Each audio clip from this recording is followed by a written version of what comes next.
Dalam penulisan buku Demokrasi Era Digital menggunakan gaya penulisan eksposisi. Karena apa yang dimuat di dalam buku tersebut banyak memberikan pengetahuan kepada pembaca tentang politik yang terjadi di era digital saat ini. Banyak contoh-contoh yang diberikan oleh penulis tentang perubahan gaya politik saat ini yang tadinya berkampanye dilakukan bertemu langsung atau melalui media massa. Sekarang kampanye bisa dilakukan melalui media sosial. Dalam buku Demokrasi Damai Era Digital, saya menemukan beberapa gaya penulisan seperti gaya penulisan naratif, persuasif, dan deskriptif. Gaya penulisan naratif yaitu jenis teks yang berisi cerita atau kisah fiktif atau nyata yang dihadirkan dengan gaya bahasa menarik. Dan gaya penulisan persuasif digunakan untuk meyakinkan pembaca untuk mengambil sebuah keputusan. Gaya penulisan deskriptif adalah gaya penulisan berdasarkan hasil dari pengamatan, pengalaman, dan perasaan penulisnya. Gaya penulisan media sosial dan ruang publik dapat dikategorikan sebagai gaya penulisan eksposisi.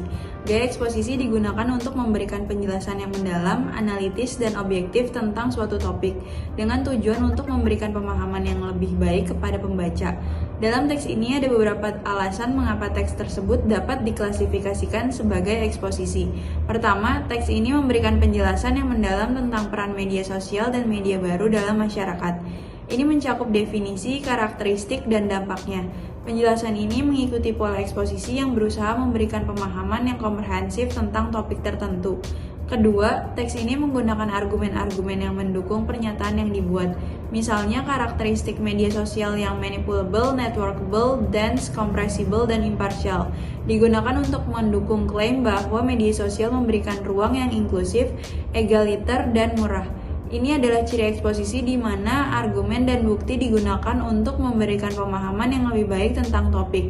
Ketiga, teks ini mencantumkan referensi ke penelitian dan pandangan dari para pakar seperti Flew dan McQuail yang memberikan landasan teoritis dan bukti yang mendukung pernyataan yang dibuat dalam teks.